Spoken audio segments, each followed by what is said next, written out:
Title sponsor Tamil கவுகி ஈர்க்கும் மனம் இணையும் சுவை மற்றும் ஸ்ரீ முருகன் டிராவல் ஏஜென்சி 23 கிளைகள் 36 வருட அனுபவம் கொண்ட சுற்றுலா நிறுவனம் powered by Tanvi boutique queen of handlooms mile mark சம்பாரவை கோவையின் அடையாளம் மைல் மார்க் சம்பாரவை Raj hearing centre premium people for hearing aids. கோயில் கோபுரம் என்பது ஸ்தூலலிங்கம், பலிபீடம்னு இருக்கும், அது பத்தரலிங்கம்னு பேர். நம்முடைய அகங்காரம் நான் யான் எனது என்னும் செருக்கறுப்பான அதை அங்கே பலி போட்டுடணும். என்னோட செயல் என்னோடது நான் அந்த எண்ணத்தை அங்கே பலி போட்டுட்டு இறைவனை அடையினா அது சதாசிவலிங்கம்னு பேர். உள்ளே இருக்கிற மூர்த்திக்கு சதாசிவலிங்கம். கீழே ஒரு 4 சதுரமாக இருக்கும், அது பிரம்மான்னு பேர். அது ஆத்மலிங்கம்னு பேர் கீழே இருக்கிறது. ஆவுடையார்னு சகோதரி சொன்னாங்களே, அது விஷ்ணு அருள் தருகிறது. விஷ்ணு அந்த அப்படி வளைஞ்சு இருக்கும், ஆவுடையார்னு பேர். இப்படி மேலே இருப்பது சிவஜோதி, அது சதாசிவலிங்கம், அது மேல் நோக்கி இருக்கும். இதை வள்ளல் பெருமான் ஜோதியுள் ஜோதி ஜோதியுள் ஜோதி என்பார், 3 முறை சொல்வார். இந்த 3 ஜோதியும் சேர்ந்தது தான் சிவலிங்கம். தோண்ட தோண்ட அகழ அகழ எல்லா இடத்துலையும் சிவலிங்கம். பாரத தேசத்துல மட்டுமானா கிடையாது, இந்தோனேஷியா, கம்போடியா, இப்படி உலகத்தில் இருக்கக்கூடிய பல நாடுகளில் இருந்தும் அந்த சிவலிங்க மூர்த்தம் கிடைக்கின்றது அப்படின்னு சொல்லும் பொழுது அது எவ்வளவு தொன்மையான வழிபாடு. சென்னையிலேருந்து எங்கே போகும்போது என்ன பண்ணுவாங்கன்னா, முன்னாடியே நாங்கள் பர்மிஷன் வாங்கிடுவோம். அந்த பாத்திரங்கள்லாம் எடுத்து போட்டு அதை அழகாக அந்த கூட்டத்தோடு நின்று அதை செய்யும்போது பார்த்திங்கன்னா உள்ள மனசுக்குள்ள அந்த உணர்வு இருக்குது பாருங்கள். அந்த உணர்வு அங்கே உள்ளே இருக்கிற அந்த ஈசன் அவனுக்காக செய்கிறத நமக்குள்ளே உணர்த்தும் போது நம் உடலில் ஒரு உணர்வு தோணுங்க, அது அனுபவங்க. அந்த அனுபவத்துக்குள் இருக்க ஈசனை அனுபவத்தால் தான் பார்க்க முடியும். லிங்க திருமேனி வழிபாடு அதை பற்றி பார்க்கலாம் அப்படின்றது அடியனுடைய விண்ணப்பம். பல இடங்களில் லிங்கம் சுயம்புவாக முளைக்கும், அதுவாக தான் தோன்றி வெளியே வரும். அதாவது இறைவனே அவனே உகந்து நமக்கு அருள் புரிவதற்காக பல இடங்களில் சுயம்பு மூர்த்தமாக பல கோடி ஆண்டுகள் நமக்காக சுவாமி இருக்கார். காலத்துக்கு பிற்பாடு, அதாவது லிங்கம்னா இப்படி இருக்கக்கூடிய பகுதி பானம்னு சொல்லுவாங்க, அதை சுத்தி இருக்கக்கூடிய ஆவுடை அதை பிற்காலத்துல கட்டப்பட்டு இருக்க வேண்டும். அப்ப சிவபெருமானே தான் முளைத்து நமக்கு அருள் செய்கின்றார். அந்த லிங்க வழிபாடு அதை பத்தி நம்ம இப்ப பேசலாம். ஏன்னா எல்லா கோயில்களிலும் பார்த்தீங்கன்னா உற்சவ மூர்த்தம் தான் சோமாஸ்கந்த மூர்த்தம். தில்லையில நடராஜ பெருமான் இருந்தாலும் அங்க இருக்கக்கூடிய மூலவர் லிங்க திருமேனி. இப்படி எல்லா சிவாலயங்களிலும், அதுவும் சிவராத்திரி முழுக்க முழுக்க கோயில் போனோம்னா அபிஷேகம் பார்க்க போவது அந்த லிங்க திருமேனியில தான். அந்த லிங்க திருமேனியின் முக்கியத்துவத்தை நம்ம அடுத்து பேசலாம். ஐயா, உங்களுடைய பார்வையில் அந்த லிங்க திருமேனியை பத்தி சொல்லுங்க. சிவலிங்க வழிபாடு என்பது ஒரு பொது வழிபாடு. உலகம் எங்கும் எல்லா இடத்துலையும் சுவாமிக்கு 5 திருமுகங்கள் இருந்தாலும் சிவலிங்கத்தில் தான் அதிகமாக வைத்து வணங்குகிறார். கோயில் கோபுரம் என்பது ஸ்தூலலிங்கம், அந்த பலிபீடம்னு இருக்கும், அது பத்தரலிங்கம்னு பேர். நம்முடைய அகங்காரம் நான் யான் எனது என்னும் செருக்கறுப்பான அதை அங்கே பலி போட்டுடணும். என்னோட செயல் என்னோடது நான் அந்த எண்ணத்தை அங்கே பலி போட்டுட்டு இறைவனை அடையினா அது சதாசிவலிங்கம்னு பேர். உள்ளே இருக்கிற மூர்த்திக்கு சதாசிவலிங்கம். கீழே ஒரு 4 சதுரமாக இருக்கும், அது பிரம்மான்னு பேர். அது ஆத்மலிங்கம்னு பேர் கீழே இருக்கிறது. ஆவுடையார்னு சகோதரி சொன்னாங்களே, அது விஷ்ணு அருள் தருகிறது. விஷ்ணு அந்த அப்படி வளைஞ்சு இருக்கும், ஆவுடையார்னு பேர். இப்படி மேலே இருப்பது சிவஜோதி, அது சதாசிவலிங்கம், அது மேல் நோக்கி இருக்கும். இதை வள்ளல் பெருமான் ஜோதியுள் ஜோதி ஜோதியுள் ஜோதி என்பார், 3 முறை சொல்வார். இந்த 3 ஜோதியும் சேர்ந்தது தான் சிவலிங்கம். சிலரெல்லாம் பிழையாக சொல்லுகிறார்கள், ரொம்ப தவறு. இது 3 ஜோதியும் கலந்தது தான் சிவலிங்கம். அதனால தான் ராமர் சிவபூஜை பண்ணுறாரு, ஆஞ்சநேயர் சிவபூஜை பண்ணுறாரு. எல்லாரும் சிவபூஜை செய்யணும். எல்லாரும் சிவனை வணங்குறதுக்கு ரொம்ப கொடுத்து வச்சிருக்கணும். எத்தனையோ ஜென்மாவிலே புண்ணியம் செய்தால்தான் சிவபெருமானை வழிபடக்கூடிய வாய்ப்பு வழங்குகிறார். அந்த மகா சிவராத்திரி என்று அந்த வழிபாடை விட்டு விடாதீர்கள். ஏன் இப்போ ஜோதி என்று சொன்னால் கல்லிலே ஜோதி இருக்கும். ஒரு கல் தட்டினா நெருப்பு வரும். அப்போ சொல்லலாம் விறகுல கூட தீ இருக்கேன்னு. விறகு ரொம்ப நாள் இருக்க முடியாது. பட் இப்போ இந்த ராஜராஜ சோழன் கட்டின அந்த சிவலிங்கம் இன்னும் இருக்குது. அதே கல்லில் செஞ்ச மரத்தில் செஞ்சிருந்தால் இன்னேற்றுக்கு போயிருக்கலாம். அப்போ 1000 எத்தனை நூற்றாண்டுகள் கடந்து வருது. ஆகையினால ஜோதி நம்முடைய மின்சாரம் கண்டுபிடிப்பதற்கு முன்னாடியே திருவீதியில் வரவது பஞ்சலோக மூர்த்தியாக தான் இருக்கும். எப்பயுமே அது பாருங்கள், கல்லில் செய்யலை, வெள்ளியில் செய்யலை, தங்கத்தில், அது மின்சாரத்தை கடந்து. அதுபோல் உள்ளே இருக்கிற ஆண்டவனுடைய அருளாற்றலை வீதிக்கு கொண்டு வருவதற்காக தான் பஞ்சமூர்த்திகள் எல்லாம் தாம்பரத்தில் செய்வாங்க. ஆனால் உள்ளே இருக்கிற மூர்த்தி எல்லாமே கல் தான். ராஜராஜ சோழன் தங்கத்திலே கட்டியிருக்கலாம், பட் ஆனால் அந்த ஒளி இருக்க வேண்டும் என்பதற்காக அந்த சுவாமிக்கு 3 வடிவம். ஒன்று ஜோதி, அருட்பெரும் ஜோதி, அருட்பெருஞ்சோதி, தனிப்பெருங்கருணை, அருட்பெரும். அப்புறம் மந்திர வடிவு, வேத மந்திர சொரூபா நமோ நமோ என்பார் அருணகிரிநாதர். அப்புறமா நமக்கெல்லாம் உருவம் இருக்குது. அதுக்காக தான் இந்த உருவமாக இருப்பது சிவலிங்கம், உருவமாக இருப்பது சோமாஸ்கந்தமூர்த்தி முருகக்கடவுள், ஜோதியாக இருப்பது ஞானிகள்லாம் பார்க்கக்கூடிய. ரொம்ப நமக்கு ஜோதின்னா நமக்கு தெரியாது. முகத்தில் கண்கொண்டு காணும் மூடர்கள் அகத்தில் கண்கொண்டு காண்பதே ஆனந்தம். அதனால நம்ம வெளியில் இருக்கிற பார்வையை உள்ளுக்குள்ளே செலுத்தினா அந்த ஜோதி உள்ளே தெரியும். அதனால தான் லட்சதீப விழான்னு வாரியார் விழா பண்ணுவார். ஏன் சுவாமி இப்படி விழா செய்கிறீங்கன்னார். ஆண்டவன் 100 கோடி சூரியர்கள் உதயம் என அருணகிரியார் சொல்கிறார். 100 கோடி பிரகாசமாக இருப்பார். அது நமக்கு எப்படி தெரியுதுன்னு இங்கே லட்சதீப விழா போட்டு இந்த லட்சதீபம் போல ஆண்டவன் உள்ள நமக்கு ஜோதியாக காட்சி கொடுவான், புறத்தே காண்பிப்பார்கள். நாம் பள்ளியிலே படிக்கும் பொழுது ஒரு மேப் எடுத்துகிட்டு வர சொல்லுவார் வாத்தியார். இதுதான் உலக மேப்புன்னு காப்பார். இது ஆசியா கண்டம், இது ஐரோப்பா கண்டம் அப்படின்னு காமிப்பார். அதுவா கண்டம்? மாணவர்களுக்கு புரிவதற்காக அந்த மேப்பு வச்சு காமிப்பது போல இந்த கோயில்கள் எல்லாம் மேப் மாதிரி. இதை வைத்துக்கொண்டு நம்ம உள்ளுக்குள்ளே காண வேண்டும் என்பது தான் இந்த சிவலிங்க வழிபாடு. மிக மிக தொன்மையானது. உலகத்தில் எங்கெங்கேயோ தேடினாலும் அகழ்ந்தால் சிவலிங்கம் கிடைக்குதுங்கிறாங்க. எல்லா ஊர்லேயும் கிடைக்குது. ஆகையினால் இந்த சிவ வழிபாடு என்பது ஒரு பொது வழிபாடு. எல்லோரும் அதை அனுஷ்டிக்க வேண்டும் என்று பணிவன்போடு கேட்டுக்கொள்வார். ரொம்ப அழகான பதில். தோண்ட தோண்ட அகழ அகழ எல்லா இடத்துலையும் சிவலிங்கம். பாரத தேசத்தில் மட்டுமானா கிடையாது. இந்தோனேஷியா, கம்போடியா, இப்படி உலகத்தில் இருக்கக்கூடிய பல நாடுகளிலிருந்தும் அந்த சிவலிங்க மூர்த்தம் கிடைக்கின்றது அப்படின்னு சொல்லும் பொழுது அது எவ்வளவு தொன்மையான வழிபாடு, மிக மிக தொன்மையான வழிபாடு சிவ வழிபாடு. அதனால் முடிந்த அளவு சிவநாமத்தை சொல்லிக்கொண்டே இருக்க வேண்டும். அதுதான் ஒரு தாழ்மையான விண்ணப்பம். சிவராத்திரி என்று ஐயா கிட்ட அவர் சிவ சேவை பண்ணியிருக்கேன் அப்படின்னு சொல்கிறாரு. அதனால் அவர்கிட்ட இந்த கேள்வி கரெக்டாக இருக்கும்னு நினைக்கிறேன். உழவாரப்பணி அதை பற்றி சொல்லுங்கள், அதனால் கிடைக்கும் நன்மைகள். அற்புதமான ஒரு மக்களுக்கு தேவையானது. அவங்க என்ன வயசான காலத்தில் போய் உழவார பணின்னு சொல்லிட்டு போயிட்டு அங்கே போய் இதெல்லாம் செய்கிறாங்க. நாங்கள் உழவார பணிக்கு போகிறோம். திருப்பணம் எல்லா பகுதிக்கும் போகும். சென்னையிலேருந்து எங்கே போகும்போது என்ன பண்ணுவாங்கன்னா, முன்னாடியே நாங்கள் பர்மிஷன் வாங்கிடுவோம். அந்த பாத்திரங்கள்லாம் எடுத்து போட்டு அதை அழகாக அந்த கூட்டத்தோடு நின்று அதை செய்யும்போது பார்த்திங்கன்னா உள்ள மனசுக்குள்ளே அந்த உணர்வு இருக்குது பாருங்கள். அந்த உணர்வு அங்கே உள்ளே இருக்கிற அந்த ஈசன் அவனுக்காக செய்கிறத நமக்குள்ளே உணர்த்தும் போது நம் உடலில் ஒரு உணர்வு தோணுங்க. அது அனுபவங்க. அந்த அனுபவத்துக்குள் இருக்க ஈசனை அனுபவத்தால் தான் பார்க்க முடியும். அந்த 3வது முறை 3வது நிலையில் ஈசனை பாருங்கள்னா நம்ம என்னன்னாக்க மற்ற நாளெல்லாம் பார்க்குறத விட அந்த சிவராத்திரி அன்னைக்கு ஏன் பார்க்கணுன்னா, அதுக்கு முன்னாடி என்னன்னாக்கா எல்லா கால பூஜையும் முடிச்சுவிட்டு பள்ளி அறைனா அழைச்சிட்டு போயிடுவாங்க. பள்ளி அறைன்னு கொண்டு போய் மூடிடுவாங்க. அன்னைக்கு பள்ளி அறையே கிடையாது. மக்களோட தன்னை சங்கமிப்பது தான் அன்றைய தினம். அன்று அவர் விழித்து கொண்டிருந்து இருவரும் சேர்ந்து மக்களுக்கு அருள் பாலிக்கின்ற அந்த காலத்தில் நாம் விழித்திருந்து நம்மளுடைய எண்ணத்தை கொண்டு அவரோட சேரும்போது அனுபவிச்சு பாருங்க. நாங்கள்லாம் அனுபவித்தோம். அந்த உழவார் பணியில் செய்யும்போது பார்த்திங்கன்னு வச்சுங்க, எங்கேருந்தோ சாப்பாடு வரும், எங்கேருந்தோ தண்ணி வரும், எங்கே என்ன நடக்குதுன்னு தெரியாது. வயசானவங்க எப்படி அதெல்லாம் செஞ்சாங்க. அவங்கவுங்க பகுதியை ஒதுக்கி கொடுத்துருவாங்க. மரம் செடி கொடி எதெல்லாம் சுத்தம் பண்ணணுமோ அவங்களா அவ்வளோ சுத்தமாக செஞ்சுட்டு அடுத்தது எப்போங்க சொல்லுவீங்க அந்த கேள்வி கேட்டு போவாங்க. அவங்கவுங்க வீட்டில் விட்டாலும் கூட அடுத்தது எப்படி சொல்லுங்கள், மறந்துடாதீங்க.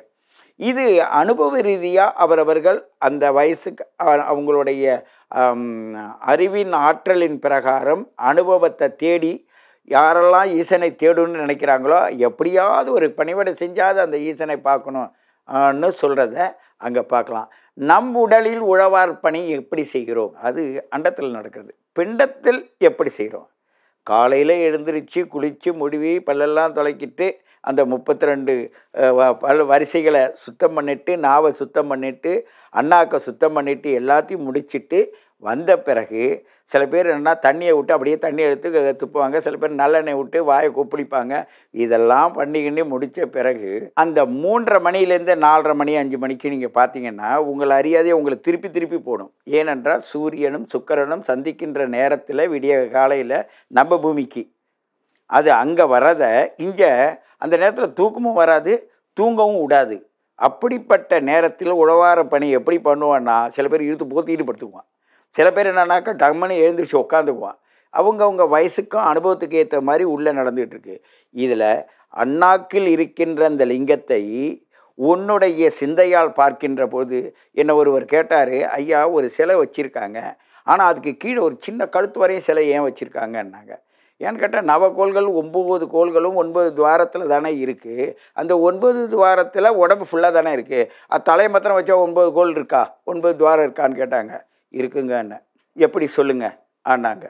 கண்ணு 2, மூக்கு 2, வாய் 1, இது 4 1 5 ஆச்சு, இது 2 7 ஆச்சு. 7 தானே இருக்குது, வேறு எங்கே இருக்குன்னு. நாக்கில் அண்ணாக்கு தொங்குதில் அதில் இடபுறமும் வலபுறமும் 2 துவாரங்கள் இருக்குது. 9 ஆச்சா?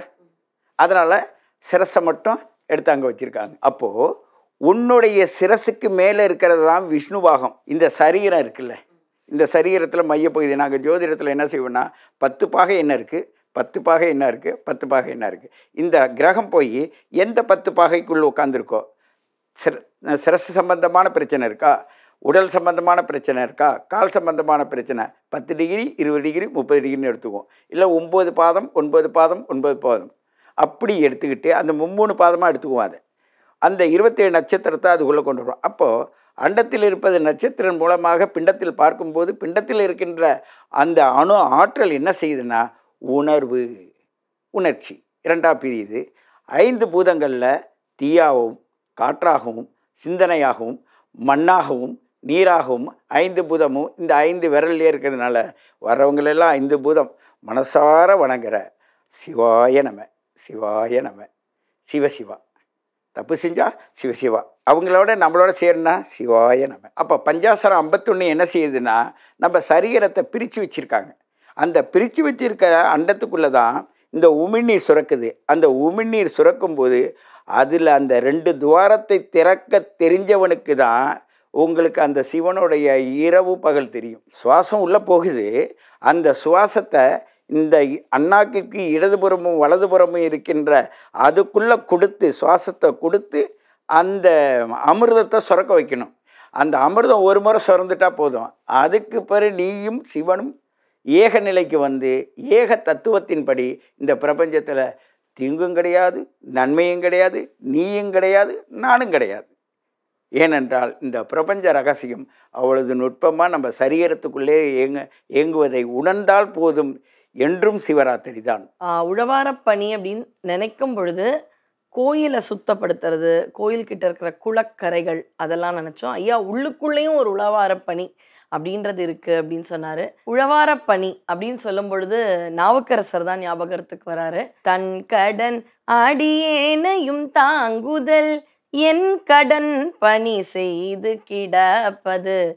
என் வேலை என்னவோ பண்ணிட்டு கிடப்பம்பா, உயிரற்ற பொருள் மாதிரி தான் கிடப்பேன், நீ தான் நான் பார்த்துக்கும் அப்படின்னு சரணாகதியின் தத்துவத்தை கிரியைன்ற உழவாரப்பணி மூலமாக செய்த அந்த நாவுக்கரசருடைய வழி இன்னைக்கு எல்லா இடத்துல பார்த்தாலும் சிவத்தொண்டர்கள் ரொம்ப அழகாக உழவாரப்பணி பண்ணுறாங்க. திருவிழிமிழலை அப்படின்ற அந்த தலத்தில் கூட ஒரு படிக்காசு தருவார். பஞ்சம் தீர்வதற்காக வந்தாங்க சம்பந்தரும் நாவுக்கரசரும். நாவுக்கரசர் மடத்தில் உடனே சாப்பாடு கிடச்சிரும். சம்பந்தர் மடத்தில் கொஞ்சம் லேட்டாக தான் கிடைக்குமா. ஏன் அப்படின்னா சம்பந்தருக்கு வாசி உள்ள காசு, நாவுக்கரசருக்கு உடனே மாற்றுடைய காசு. அது என்னங்க வாசி, கொஞ்சம் புரியுற மாதிரி சொல்லுங்க அப்படின்னு பார்த்தீங்கன்னா, இப்போ என்கிட்ட டாலர் இருக்குது, அமெரிக்கன் டாலர். அது எனக்கு உடனே போய் கடையில் கொடுத்தா மாற்ற முடியுமானா முடியாது. அது எக்ஸ்சேஞ்ச் ரேட்லாம் பண்ணி எக்ஸ்சேஞ்ச் பண்ணாதான் கிடைக்கும். ஆனால் ஒரு கூலி வேலை செய்பவர்களுக்கு உடனே மாற்றக்கூடிய ஒரு தொகையை கொடுத்துருவாங்க இல்லையா முதலாளி. அப்படி உழவாரப்பணி உடலை வருத்தி அவர் பணி செய்ததால் உடனே மாற்றக்கூடிய வாசி இல்லாத காசு நாவுக்கரசருக்கு கிடைச்சிதான். இன்னும் ரொம்ப எளிமையாக சொல்லணும்னா, ரொம்ப நாகரிகமாக இருக்கக்கூடிய இளைஞர்கள் எல்லாம் ஜிம் போகிறீங்க. எதுக்கு போகிறீங்கன்னா உடம்புல இருக்கக்கூடிய கொழுப்பு கரைய. அது மாதிரி நம்முடைய தீவினை கரைவதற்கு வாரத்திற்கு ஒரு முறை அந்த உழவாரப்பணின்னு செய்யும் பொழுது நமக்குள் இருக்கும் தீவினை கழிந்துவிடும். 6 நாள் ஜிம் போங்க, ஒரு நாள் கோயிலுக்கு வரும் பொழுது நமக்கான அந்த நல்வினைகளும் நிறைய கிடைக்கும், தீவினைகளும் குறைந்து போகும். எப்படி அந்த உடலில் இருக்கும் தேவையற்ற கொழுப்பு உடற்பயிற்சியினால் கரைகிறதோ அந்த மாதிரி இங்க உழவாரப்பணின்ற வேலையை செய்யும் பொழுது உடலில் இருக்கும் தேவையற்ற கொழுப்பு மட்டுமல்ல, நமக்குள் இருக்கும் தேவையற்ற பாவங்களும் குறைந்து விடும். அதனால மிக மிக உன்னதமான உயரிய விஷயம்தான் இந்த உழவாரப்பணி அப்படின்னு சொல்றது. ஏன்? கைவினை செய்து என் பிரான் கழல் போற்றுதும் நாம் அடியோம் அப்படின்னு நாவுக்கரசருக்கு முன்னாடி வந்தீங்கன்னா சம்பந்தர் சொல்றார். சம்பந்தர் எந்த கைவினை அப்படின்னா உடலை வருத்தி நம்ம செய்கிற பணிகள் மட்டும்தான் நம்ம சேர்த்து வச்ச பாவத்திலிருந்து நம்மை காப்பாற்றும். சேர்த்துட்டோம் பாவம், இப்போ உணர்வு வந்துடுத்து, சிவபெருமான் அந்த தத்துவத்தை நோக்கி போகிறோம். ஆனால் சேர்த்து வச்சிருக்க பாவம் பின்னாடியே வருதே, அது எப்படி குறைக்கிறது? அப்போ அதை அனுபவிச்சு தான் குறைக்கணுமா? அவ்வளோ கஷ்டம் அனுபவிக்கணுமானா அதுக்கு தான் சுவாமி கொடுக்குற ஒரு தீர்வு தான் உழவாரப்பணி, மக்கள் துண்டு, மகேசன் துண்டுன்னு எந்த அளவு உடலை வருத்தி செய்கின்றோமோ அந்த அளவு சேர்த்து வைத்த பாவங்கள் தீர்ந்து விடும் அப்படின்றது மகத்தான எளிமையான விஷயம் நமக்கு கொடுத்தது. அடுத்தது சிவராத்திரி. அதற்கும் சிவனுக்கும் என்ன, எதனால, எப்படி வழிபாடு செய்வது, அதில் உள்ள 4 காலங்கள் பற்றி இப்ப ஐயா சொல்லுவார்கள். நம்முடைய திருவள்ளுவ தேவர் காலம் அறிதல்னு ஒரு அதிகாரம் போட்டிருக்காரு. ஞாலம் கருதினும் கைகூடும் காலம் அறிந்து இடத்தாட்செய்யன் என்பார். நான் இப்போ சகோதரி வீட்டுக்கு போகிறேன். நான் விமானம் லேட் ஆச்சு. இப்போ இரவு 12 மணிக்கு வரேன். நேரம் மயிலாப்பூர் போய் கற்பகவல்லி அம்மா வீட்டுக்கு, அம்மா சௌக்கியமா, இரவு 1 மணிக்கே கேட்பேன், பொழுது விடிஞ்சு கேட்கக்கூடாது. ஒருவரை நலம் விசாரிப்பதாக இருந்தாலும் காலம் பார்த்து விசாரிக்கணும். ஆடிப்பட்டம் தேடி விதை என்பார்கள். காலத்துக்கு எப்பவும் வரும். நமக்கு நல்ல காலம் இருந்தால் மண்ணு பொண்ணாகும், நமக்கு அதுவே கெட்ட காலமாக இருந்தால் பொண்ணும் மண்ணாக போயிடும். ஆகையினால காலத்துக்கு வலிமை அதிகம் என்று வள்ளுவர் சொல்கிறார். காலம் அறிதல்னே ஒரு அதிகாரம். அதனாலே இந்த மாசி மாதம் வருகிற இந்த திருவிழாலே சிவபெருமானை வணங்குவது மிக மிக சிறப்பு. அதுவும் அந்த லிங்கோத்பவ நேரம் சொன்னோம். லிங்கோத்பவம்னா எல்லா சிவாலயங்களிலும் சிவலிங்கத்துக்கு பின்பக்கம் லிங்கோத்பவர் இருப்பார். சில நேரங்களிலே நாராயணரும் இருப்பார், பெருமாள் இருப்பார், இல்லைன்னா லிங்கோத்பவர் இருப்பார். நீங்கள் மயிலாப்பூரில் லிங்கோத்பவர் இருப்பார், திருவண்ணாமலையில் லிங்கோத்பவர் இருப்பார். இப்படி சிவலிங்கம் இருக்கும். திருமுடி தெரியாது, சுவாமி உருவம் இருக்கும் உள்ள. அதே மாதிரி திருவடியும் தெரியாது. மேலே அன்னப்பட்சியாக போகிற பிரம்மா தெரியும், பன்றி அவதாரம் வராக அவதாரம் எடுத்த சுவாமி, அது கீழே வராகமும் தெரியும். சுவாமியுடைய திருவடியும் திருமுடியும் தெரியாது. அந்த நேரத்தில் அது அந்த லிங்கோத்பவ மூர்த்தியின் பேர். அதுதான் இரவு 11:30லேருந்து 1 முகூர்த்தம்னா 1 மணி வரலுமாவது. சகோதரி 3 மணின்னு சொன்னாங்க. 1 மணி நேரம் ஒரு முகூர்த்த நேரம் முழிச்சுட்டு இருக்கணும். அந்த நேரங்களிலே சொல்லுகிற சிவாய நம என்பது 1000 முறை சொன்ன புண்ணியம். ஒரு வில்வம் எடுத்து அர்ச்சித்தால் கோடி மலர்களில் அர்ச்சித்த புண்ணியம். சகோதரர் கூட சொன்னார், நம்ம அப்பர் சுவாமி சொல்கிறார், உண்பதற்கு முன் மலர் பறித்திட்டு உண்ணாராகி. அதில் இந்த வண்டு உண்பதற்கு முன்னாடின்னு ஒரு அர்த்தம், அந்த எச்சில் படாமல் கொடுக்குறது. இன்னொன்று, நாம் இறைவனுக்கு உணவு உண்பதற்கு முன் சாம்பு. ஏன் அப்படி போட்டார்? இந்த உலகத்திலேயே மிகப்பெரிய பாவம் நன்றி மறப்பது, மிகச்சிறந்த புண்ணியம் நன்றி மறவாமை. என்னன்றி கொன்றார்க்கும் உய்வுண்டாம் உய்வில்லை செய்நன்றி கொன்ற மகற்கு. நீங்கள் இறைவனுக்கு மலர் போட்டுட்டு தான் சாப்பிடணும். நம்ம ஞானசம்பந்தம் முதல் ஏடுடைய மலரால் முன்னை நாள் பணிந்தேத்த அருள் செய்த பீடுடைய பெருமாபுரம் மேவிய பெருமாள் 3 வயசுக்கு வந்து பாடுது.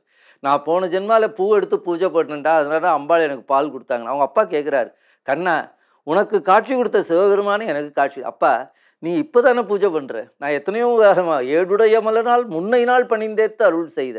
இப்போ நம்ம சம்பாதிக்க இப்போ நிறைய பேர் என்கிட்ட கேள்வி கேட்பாங்க, இப்போ தீமை செய்கிறவங்க லஞ்சம் வாங்குறவங்களாம் நல்லா இருக்கிறாங்க, நாங்கள் கோயிலுக்கு போகிறோம், கிருத்திகைக்கு வழிபாடு போகிறோம், நாங்கள் கஷ்டப்படுறோமேன்னு கேட்குறாரு. இப்போ நடப்பதெல்லாம் இப்போதில்லை. நான் இப்போ இந்த சகோதரி கிட்ட பர்ஸில் பணம் இருந்ததுன்னா அது என்ன பணம்? போன மாதம் ஒழிச்சோட பணம் தான் இது பர்ஸில் இருக்கும். இல்லை, இந்த கேள்விதான் உங்ககிட்ட அடுத்தது கேட்கணும்னு நினச்சேன். ஏன் சோதனைகள் வருது சிவனை வழிபட்ட? அதுக்கான அழகான விடை தான் நீங்கள். சிவபெருமான் ஒரு பொழுதும் யாரையும் கஷ்டம் கொடுக்க மாட்டார், அது சத்தியம். ஒரு ஜென்மா தாய் தந்தையரே நமக்கு துன்பம் செய்ய மாட்டானா, ஜென்ம ஜென்மத்துக்கும் தாயும் தந்தையுமாக இருக்கிற ஈஸ்வரனா நமக்கு துன்பம் தருவார். நமக்கு துன்பம் வருவதற்கு காரணம் நம் வினை. விளக்கு எரிகிறது என்றால் என்ன இருந்துக்குள்ள விளக்கு, என்ன இல்லைன்னா விளக்குறார். வினை போகமே தேகம் கண்டாய், வினைதான் முடிந்துட்டால் பிறவி கிடையாது. அந்த வினை போவதற்கு தான் இந்த வழிபாடு எல்லாம். நமக்கு வினைகளில் கர்மான்னு ஒன்று சொல்வார்கள், அதை நான் அடுத்த இதுலையும் சொல்ல போகிறேன், கர்மாவை பற்றிய வினைனா என்னன்னு. இப்போ ஆண்டவன் இப்போ செய்கிறதெல்லாம் இப்போ நல்லா இருக்கிறானே என்று பார்ப்பதற்கு இருக்கும், ஆனால் அவர்களுக்கு நிம்மதி இருக்காது, அந்த போகம் என்பது இருக்காது. நாம் இறை வழிபாடு செய்கிறவர்களுக்கு செல்வம் என்பது சிந்தையின் நிறைவே. செல்வம் சேர்த்துக்கினே போகிறதில்ல. குமரகுருபரர் சொல்கிறார், யாருக்கு போதுங்கிற மனசு இருக்கோ அவன் தான் திருப்தியாக இருப்பான். 500 ரூபா வரும்போது திருப்தியாக இருக்கிறவன் தான் 5 லட்சம் வரும்போது திருப்தியாக இருப்பான். 500 ரூபா வரும்போது திருப்தி இல்லைன்னா 5 லட்சம் வந்தாலும் திருப்தி கிடையாது. ஆசைக்கு அளவே கிடையாது. ஆகையினால இந்த காலத்துக்கு ரொம்ப அதிகம். அதனால் அந்த லிங்கோத்பவ காலம் சிவராத்திரி அன்று ரொம்ப சிறப்பு. அதனால தான் காலத்தில் கடவுளை வணங்கணும். நல்ல நேரம் பார்க்கறதுங்கிறது உண்டு, எல்லாருக்கும் உண்டு. அதுபோல் அது மிக சிவனடியார்கள் எல்லாம் அன்று தவறாமல் வாங்க வேண்டாம். திருவண்ணாமலை நினைக்க முத்தி அளிக்கிற ஸ்தலம். பிறக்கிறது நம்ம கையில் கிடையாது. திருவாரூரில் பிறந்தால் முத்தி, நம்ம சிதம்பரம் தரிசித்தால் முத்தி, காசியிலே இறந்தால் முத்தி. இறப்பு நம்ம கையில் கிடையாது, பிறப்பு நம்ம கையில் கிடையாது. நினைக்கிறது நம்ம கையில் இருக்குது. மனசு நம்மளுக்கு தானே. எப்போ வேணாலும் நான் நம்முடைய திருவண்ணாமலைக்கு தேவியாபுரம்னு ஒரு ஊர், அங்கே சேக்கிழார் மாநாடு. அப்போ நான் சொன்னேன், நினைக்க முத்தி அளிக்கிற சரணம். நாங்கள்லாம் நினச்சி அங்கேருந்து முத்தி பெறலாம், ஆனால் நீங்கள் நினச்சா போயிட்டு வந்துடலாம், 20 நிமிஷத்தில் திருவண்ணாமலைக்கு போகலாம் என்று சொல்லுவேன். அதனால் அந்த நினைக்க முத்தி அளிக்கின்ற ஸ்தலம் திருவண்ணாமலை என்று சிறந்த சேத்திரம். இப்போ நிறைய பேர் கிரிவலம்லாம் வருகிறார்கள். அந்த சேத்திரத்தில் தான் அந்த நடந்தது.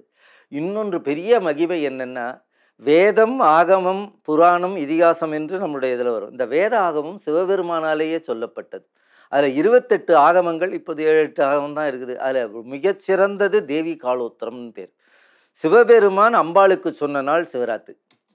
அங்கே சிவராத்திரியில் அங்கே வில்வ மரம், சிவராத்திரி அன்று வில்வம் பறிக்கக்கூடாது, அதுக்கு முன்னாலே பறித்து வச்சுக்கணும். திங்கக்கிழமை வில்வம் பறிக்கக்கூடாதுன்னு அன்று அங்கே ஒரு வில்வ மரம். சிவபெருமான் சனகாதி முனிவர்களுக்கு உபதேசம் பண்ணார். சிவபெருமான் நிறைய பேருக்கு உபதேசம் பண்ணார். மரீசி, ததீசி என்ற முனிவர்களுக்கெல்லாம் சொன்னார். ஆனால் அம்பாளுக்கு சொன்ன தேவி காலோத்திரம் என்பது மிக உயர்ந்த ஆகமம். அது ஒரே ஒரு மடத்தில் மட்டும் இருக்குது. அது கேட்டால் கொடுக்க மாட்டேங்கிறார். வாரியார் சாமி கேட்டாலே கொடுக்க மாட்டேங்கிறார். பிற்பாடு ஒரு நாளைக்கு 100 ரூபாய் என்று சொல்லி அந்த புஸ்தகத்தை அங்கேயே கொடுத்தால படிக்க முடியும். சுவாமி அம்பாளுக்கு சொன்னதுன்னா அது எவ்வளோ பெரிய விஷயம், நம்ம தெரிஞ்சாமல் இருக்கக்கூடாதுன்னு அந்த காலத்துலேயே 100 ரூபா கொடுத்து ஒரு தமிழ் டைப்பிங் வச்சு மிஷின் முழுக்க அடித்து அதை நான் ரொம்ப கஷ்டப்பட்டு நான் படித்தேங்கிறார் வாரியார். அதில் என்ன திரும்ப திரும்ப சொல்கிறதுனா, மனம் அடங்கிறத பற்றியே சொல்லுது.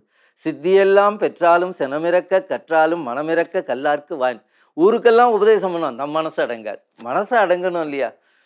மனத்துக்கண் மாசிலனாதல் அனைத்தராகணும். அந்த மனம் ஒழுங்கு சுத்தமாகும். அதை பற்றி மனம் அடங்குவதை பற்றியே சிவபெருமான் சொன்ன நாள் அது. அங்கே ஒரு கருங்குரு இந்த வில்வ இலையை பறித்து அம்பாள் பேர்லேயும் சாமி பேர்லையும், அது அபுத்திபூர்வமாக செய்து அம்பாளுக்கு செய்யணும் தெரியும். அது சிவராத்திரி நாளாகவும் போயிடுச்சு. எடுத்து அம்பாள் இது சாமி இந்த ஒன்றும் கண்டுக்கல. சிவபெருமான பாடம் கேட்கும்போது அம்பாள் பேரில் 1, 2 போடுறது. அம்பாள் தள்ளி விடுறாங்க, இப்படி தள்ளி விடுறாங்க, இப்படி தள்ளி விடுறாங்க. இந்த குழந்தை பகுதி அம்பாள் தான் நிறைய பண்ணான்னு மேலே இன்னும் நிறைய பறித்து போகுது. அம்பாள் சற்று வெகுண்டு இப்படி பார்த்தாங்களாம். சாமி சொன்னாரா, எல்லா ஜீவராசியும் உன் குழந்தை தானம்மா, இன்றைக்கி சிவராத்திரி, அது அபுத்திபூர்வமாக இருந்தாலும் வில்வம் அல்லவா போட்டது. அல்வாவில் அடித்தா இன்றைக்குமா இன்னும் கொஞ்சம் அல்வா, பாதாம் அல்வா இன்னும் கொஞ்சம் அடிந்தான்னு சொல்லுவான். அது புண்ணியம் தான். சுவாமி அருட்பார்வை பார்த்தாராம், அதுக்கு ஞானம் கீழே வந்துதான். நீ என்னை இன்று சிவராத்திரி எங்களை வில்வத்தினாலே அர்ச்சித்ததனாலே நீ கரூரை தலைநகராக கொண்டு சக்கரவர்த்தியாக இருந்தார். அவருக்கு சொன்னார், நான் இங்கே கருங்குரங்காக இருக்கிறேன், இங்கே புழுவாக இருக்கிறேன், ஆனால் பூலோகத்தில் போய் பிறக்க மாட்டேன், இங்கே வந்தால் நான் உன்னை மறந்துடுவேன் அப்படின்னு. இல்லை எனக்கு இந்த முசுன்னா குரங்குன்னு அர்த்தம். குந்தம்னு ஆயுதம் வச்சார். முசுகுந்த சக்கரவர்த்தியாக பிறக்கிறாராம். ஒரு வில்வத்தை புத்திபூர்வமாக இல்லை, அபுத்திபூர்வமாக அம்பாள் பேல் போட்டதுக்கு முசுகுந்த சக்கரவர்த்தியாக பிறந்தார்னுவார். தெய்வ யானை முருகப்பெருமான் திருமணம் நடக்கிற ஓலை அவருக்கு போச்சா முசுகுந்த சக்கரவர்த்தி. இன்றைக்கும் முசுகுந்த அர்ச்சனைன்னு திருவாரூரில் உண்டு. முசுகுந்த சக்கரவர்த்தி அப்படி ஒரு பெரும் புண்ணியத்தை தரக்கூடியது இந்த சிவராத்திரி இரவு. அபுத்திபூர்வமாக வில்வம் போட்டதுக்கே சக்கரவர்த்தியாக கொடுக்குறானா ஆண்டவன். அளவில்லாத கருணை கடல் ஆண்டவன். ஒரு குழந்தை பாலுக்கு எழுதா, பாலுக்கு பாலகன் எழுதிட பார்க்கடல் இந்த விராட். சாமி கேட்டார், ஏன்டா ஒரு குழந்தை, இப்போ அவன் சகோதரி வீட்டுக்கு வந்து டம்ளரில் காஃபி கொடுக்கலாம், அண்டா நிறைய காஃபி கொடுத்தா நான் எப்படி குடிக்க முடியும்? சாமி எல்லாரும் கேட்டேன், சாமி ஒரு குழந்தை எப்படி குடிக்குமா? எனக்கு கொஞ்சமாக கொடுக்க தெரியாதுன்னாராம் பெருமான் வள்ளல். சுவாமிக்கு ஆசுதோஷின்னு ஒரு பேர் உண்டு.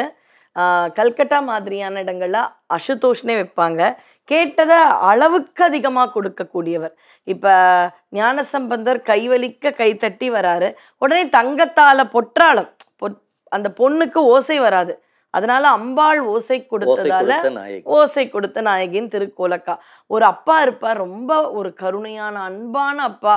ரொம்ப பண குழந்தைங்க ஏதாவது விளையாட்டா ஒரு ஃபோன் வாங்கித்தான் 40 ரூபா ஃபோன் கேட்டிருக்கோம். ஆனால் உண்மையான ஃபோன் ஒரு 50,000க்கு 1,00,000க்கு வாங்கி தரக்கூடிய ஒரு அப்பா யாருன்னா அது சிவபெருமான் தான். ரொம்ப அழகா சிவபெருமானுடைய அந்த சிவராத்திரியை பற்றி சொன்னார். ஐயா, இது உங்களுக்கான கேள்வி. ரொம்ப அழகா நீங்கள் சொல்வீங்க. சித்தத்தை சிவன்பாலே வைத்தார்க்கும் அடியேன், சித்தத்தை அடக்கியவன் தான் சித்தன். இன்றும் பல சித்தர்கள் நம்மோடு இருக்கிறார்கள் அப்படின்னு சொல்கிறாங்க. திருவண்ணாமலையில் பார்த்தா பல சித்தர்களை பார்க்கலாம். பழனிக்கு சித்தன் வாழ்வுனே பேர். சிவபெருமானுக்கும் சித்தர்களுக்குமான தொடர்பு. ஒரு முறை சிங்கப்பூர் போயிருக்கார் ஒருவர். அங்கே போனோன்னே என் பேரை அங்கே சொல்லியிருக்காங்க. அதை கேட்டுக்கிட்டு சென்னைக்கு வந்தார். சென்னைக்கு வந்து ராத்திரி 12 மணிக்கு என்னுடைய கோட்டர்ஸ், நான் ரயில்வேலேருந்து ரிட்டையர்ட் ஆனேன்னா ரயில்வேயில் கோட்டர்ஸில் இருக்கேன். அங்கேருந்து கல்லால் அடிக்கிறார். 12 மணிக்கு யாரா கல்லால் அடிக்கிறதுன்னு கதவை திறந்துட்டு பார்க்குறேன். சாமி எனக்கு கொஞ்சம் வழி சொல்லுங்கன்னாரு. எதுக்குன்னு? சாகரத்துக்குன்னாரு.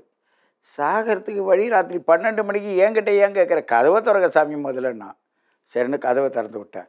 உள்ளே வந்து உட்காந்து அழுதார். என்னென்ன 3 லட்சம் நான் கடன் தரணும், என் பிராணனம் போகுது, நான் வெளியில் போக முடியாது, இந்த பைக்கை இங்கேயே போட்டுட்டு எங்கேயா போய் விழுந்து செத்து போயிடலாம், ஒரு வார்த்தை உங்கள்கிட்ட கேட்டுட்டு போகலான்னு சொன்னார். நான் சொன்னேன், எப்பா 35 லட்சம் 40 லட்சம்லாம் வச்சு செலவு பண்ணும்போதெல்லாம் உனக்கு அது அந்த எண்ணம் வரல, இப்போ 3 லட்சம் தானே, நீ பல லட்சம் சம்பாதிக்கிறவனாச்சே, நீ சிவபக்தன் தானேன்னா.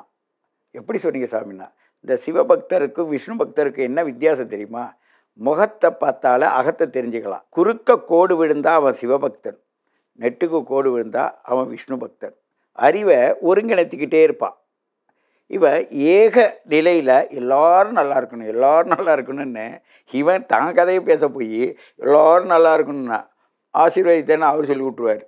இவர் நான் நல்லா இருக்கணும், நீ புத்திசாலியாயிரு, இதுதான் விஷ்ணு சிவ. இது அவர் சொன்னான்னா நான் சொன்னேன், எப்பையா சாகணும்னு கேட்டேன். நீங்கள் சொல்லுங்கள் சாமி, வாழறதா சாவறதா? சரி, அந்த கடனை கொடுத்துட்டு போகணும்ல, அது வரை இன்னும் அதுக்கு வரை நான் எப்படி இருப்பேன்னாரு. ஒன்றும் பண்ணாத, திருவண்ணாமலை போ, அங்கே போய் கிரிவலமா. சாமி அது பௌர்ணமியில தானே கிரிவலம் வரணும். பணக்காரராக இருந்தால் பௌர்ணமியில் போ, பரதேசியாக இருந்தால் அமாவாசையில் போ. அமாவாசை எப்போ சாமி வருதுன்னா இன்னும் 3 நாளில் வருது, அந்த நேரத்தில் போகணும். போயிட்டு திரும்பி வந்து அங்கே நடந்த விஷயத்தை எனக்கு சொல்லணும்னு சொன்னேன். சரிண்ணா. அதே மாதிரி 3 நாள் வரைய அன்னைக்கு அவனோட மரண சம்பவம் ஜாதக ரீதியாக அந்த மரணத்தின் போது சிவனை தன்பால் உணர்ந்து என்னுடைய கடனை தீக்காத நாக போக முடியாது, என்னுடைய கேள்வியை நான் அங்கே கேள்விப்பட்டு இங்கே வந்தேன், எப்படி அவர் நடனம் ஆடுறாரு பாருங்க. இவர்கிட்ட சொன்னேன்னா நான் 3 நாள் எக்ஸ்டெண்ட் பண்ணி பிடிச்சி திருவண்ணாமலைக்கு அனுப்பி விட்டேன். அவர் போகிறார், சுற்றிட்டு வந்துட்டார். வந்த பிறகு என்னன்னாரு, சாமி எனக்கு ஒரு ஐடியா வந்து செய்யலாமான்னா. அவர் மீனவர். அவர் சொல்கிறார், சரவணா ஸ்டோரில் போய் சரவணா இதில் போய் கேட்டேன், எனக்கு நித்தம் 10 கிலோ கொடுன்னாரு, அதை நான் கொடுக்கலாமா சாமின்னாரு. தொழில் தானப்பா, அவன் படைச்ச தொழில், எந்த தொழில் செஞ்சானா, உழைச்சி தானே வாழப்போற, போயிட்டு வான்னேன். போயிட்டு வந்துட்டேன் சாமி, ரொம்ப திருப்தினா. இங்கே வா, நான் அங்கே நடந்த விஷயத்தை தானே சொல்ல சொன்னேன், அதை நீ சொன்னியாண்ணா. சொல்லிட்டேன் சாமி, அதான் போனேன், இட பக்கமாக வந்தால் அது அங்கே வந்து எல்லோரும் வருவாங்க, உணர்வை போகும்போது யாராவது கூப்பிட்ற மாதிரி இருக்குன்னு திரும்பி பார்க்காத நீங்கள், அது மாதிரி சித்தர்கள் உரசிட்டு போவாங்க நீங்கள், அது மாதிரி போனாங்க, அதை பார்த்தேன். அங்கே போகும்போது அதெல்லாம் நீ சொல்கிறதெல்லாம் ரைட்டு, ஒரு பெரிய ஒரு காலை ஏன் மீச்சேன்னு கேட்டேன். ஐயோ சாமி மறந்துட்டேன் சாமி, மன்னிச்சிங்க சாமின்னாரு. அப்புறம் கேட்டார், ஏன் சாமி நீங்கள் என் கூட வந்தீங்களாண்ணா? இல்லையே, நான் இங்கே இருக்கேன், நீ அங்கே போன திருவண்ணாமலைக்கு. அந்த மேற்கு திசையில் செல்லும்போது ஒரு பெரியவர் படுத்திருந்ததை பார்க்காத காலை வச்சு மீச்சியான்னு. அவர் எழுந்திருச்சு உட்காந்து பார்த்து போன்னு சொன்னார். பார்த்து போ. இந்த பார்த்து போன்ற விஷயத்தில் தான் சிவனும் சக்தியுமாக இருக்கின்ற உயிரோட்டமானது இந்த பார்வையை சிந்தையால் பார்க்க தான் நெற்றிக்கண்ணை திறந்து பார் என்று சொல்கிறாங்க. இரு பார்வையும் மூடினா கூட நெற்றிக்கண் பார்வை சிறந்தது, அதுக்குள்ளே நீ போய் பாரு என்பது. சரி சாமி, அங்கே மிதித்தது எப்படி உங்களுக்கு தெரியினார்? போனியா மிதிச்சியா இல்லையா? ஆமாம் சாமி, பார்த்து போன்னு சொன்னார் சாமி. அப்போது சிவனுக்கு எங்கேயோ கேள்விப்பட்டு என்னட்ட வந்து ராத்திரி 12 மணிக்கு சொல்கிறாரு. அதற்கு பிறகு நான் வந்து அமாவாசைக்கு கெட்டவங்க அமாவாசைக்கு போங்க கிரிவலம் வாங்கன்ற, அங்கே யாரும் இருக்க மாட்டாங்கன்னு இவங்க நினச்சிட்டு போகிறாங்க. அப்போ சித்த நடமாட்டம் அதிகமாக இருக்கும். பகல் பௌர்ணமியில் மனித நடமாட்டம் இருக்கும். இறைவனை பற்றி பெருமை அடைஞ்சவங்க, உணர்ந்தவங்க, சந்தோஷப்பட்டவங்க விரதம் வச்சு சுற்றி வருவாங்க. ஆனால் கஷ்டப்பட்டவங்க இருக்காங்கல்ல, எப்பெல்லாம் என் பாவத்தை தொலைக்கிறதுக்கு வழி தெரியாத நான் இப்படி சிக்கிக்கிட்டேனே சாமி, நான் இருட்டில் போனால் தான் ஞானம் பிறக்கும்.